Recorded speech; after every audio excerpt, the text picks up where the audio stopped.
स्वागत है आपको हमारे चैनल रमेश एजुकेयर में। तो आज हम लोग कक्षा 10 प्रश्नावली 4.1 के प्रश्नों का हल करेंगे। तो जिसमें से हमने प्रश्न नंबर 1 को कंप्लीट कर लिया है। कुछ ही प्रश्नों को बताया था, उनमें से आप कुछ प्रश्न को बना लीजिएगा, अगर नहीं बनेगा तो कमेंट कर दीजिएगा। आज चलेंगे दूसरे नंबर प्रश्न पर। देखिए 4.1 का दूसरा नंबर प्रश्न इस प्रकार से है। पहला दिया हुआ एक आयताकार भूखंड का क्षेत्रफल 528 वर्ग मीटर तो क्षेत्रफल की लंबाई चौड़ाई के दोगुने से एक अधिक है। हमें भूखंड की लंबाई और चौड़ाई ज्ञात करनी है। तो आइए चलते हैं, इस प्रश्न का हल चुटकी में करते हैं। देखिए प्रश्न के अनुसार क्या बोला है, क्षेत्रफल की लंबाई चौड़ाई के दोगुने से एक अधिक है। तो चौड़ाई अगर x होगा इसका दोगुना 2x + 1 है ना, एक अधिक है। अब चलते हैं प्रश्न से।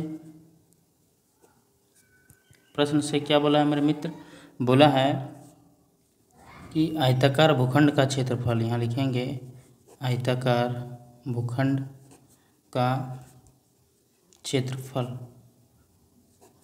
बराबर दिया हुआ है 528 वर्ग मीटर है ना। तो आयत का क्षेत्रफल लिखेंगे यहाँ लंबाई गुने चौड़ाई और इधर 528।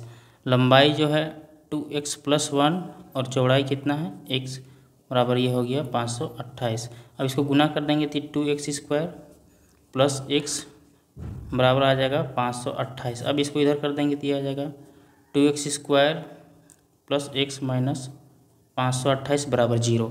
हमें क्या करना था, द्विघात समीकरण में लाना था। तो ये द्विघात समीकरण में आ गया है, क्योंकि x का जो पावर है अधिकतम 2 है, इससे ज़्यादा नहीं होना चाहिए। क्या हो गया, द्विघात समीकरण हो गया। देखिए ना, इसको चुटकी में हल कर लिए। अब अगले प्रश्न चलते हैं, तीसरे नंबर प्रश्न पर।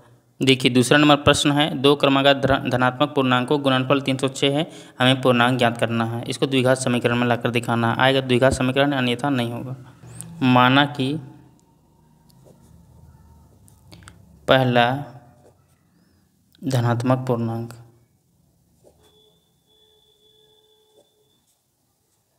x है, दूसरा धनात्मक पूर्णांक इसको मान लेते हैं x + 1 है ना। अब बोला दो क्रमागत धनात्मक पूर्णांकों गुणनफल, प्रश्न से गुणनफल करना है। x + 1 को गुना किससे करेंगे, x से। अब बराबर कितना है 306। अब इसको गुना करेंगे x से x को, तो ये x² + x बराबर ये हो गया 306। x² + x - 306 बराबर 0। तो ये भी क्या आ गया, द्विघात समीकरण में है ना। यही ज्ञात करना था। चलिए देखते हैं तीसरे नंबर प्रश्न पर। रोहन की माँ उससे 26 वर्ष बड़ी है। उनकी आयु का गुणनफल अब से 3 वर्ष पश्चात 360 हो जाएगी। तो हमें रोहन की वर्तमान आयु ज्ञात करनी है। तो ये इस प्रश्न का भी हल तुरंत करते हैं। क्वेश्चन देख के घबराना नहीं है मित्रों, है ना। क्वेश्चन से टकराइए, तभी ना जानिएगा कि आप कितना पानी में है। नहीं बनाइएगा, नहीं समझ में आएगा, कॉपी फेंक फाक दीजिएगा, है ना। तो थोड़ा मैथ में रुचि लेना पड़ेगा। जिस प्रकार आप इंस्टाग्राम फेसबुक में रुचि टाइम लगाते हैं, उसी प्रकार इसमें भी टाइम लगाना होगा।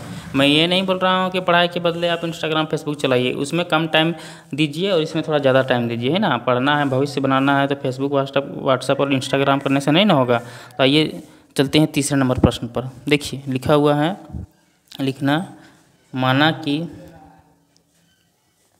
रोहन वर्तमान आयु, रोहन की वर्तमान आयु x है, तो रोहन की माँ की वर्तमान आयु कितना है, रोहन से 26 वर्ष बड़ी है ना।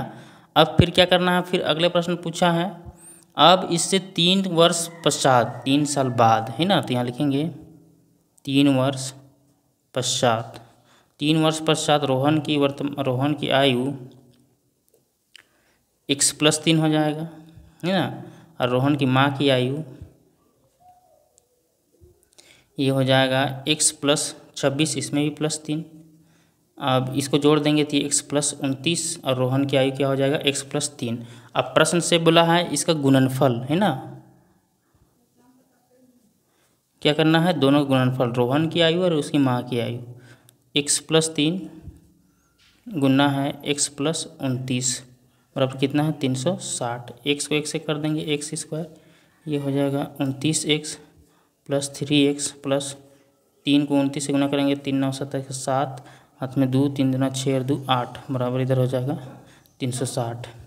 x² 29 में 3 जोड़ेंगे, यह आ जाएगा 32x + 87। अब इसको यहाँ 360 घटा दीजिए।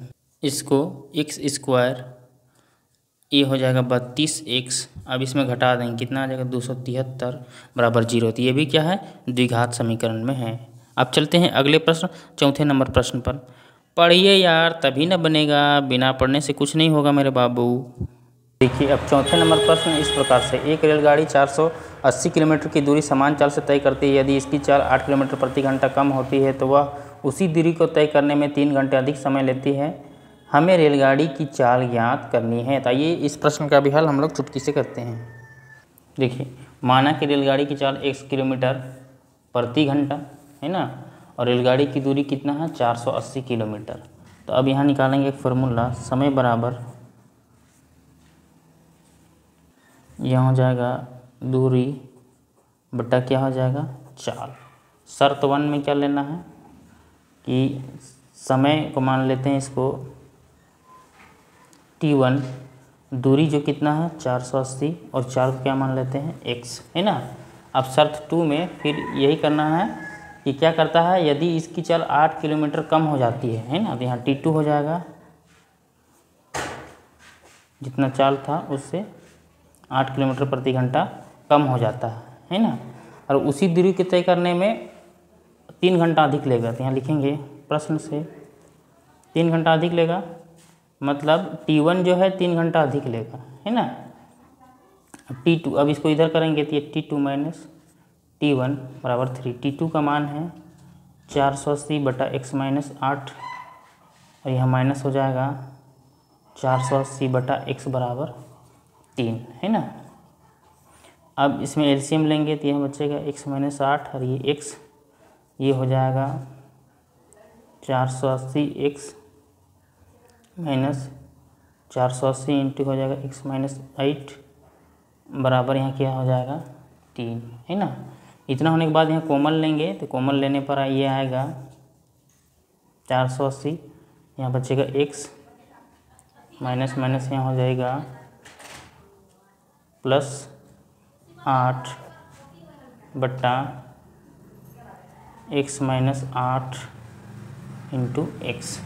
सॉरी यहाँ एक चीज़ छूट गया है ना, क्या छूटा हुआ है हमारे मित्र, छूटा हुआ है कि 480 को अगर कॉमन लेते हैं, इधर देखिए ना 480 को कॉमन लेते हैं तो बचेगा क्या x माइनस ये x माइनस 8 और बटा बचेगा x माइनस 8 इंटू एक्स बराबर 3, है ना। अब ये हो जाएगा 480,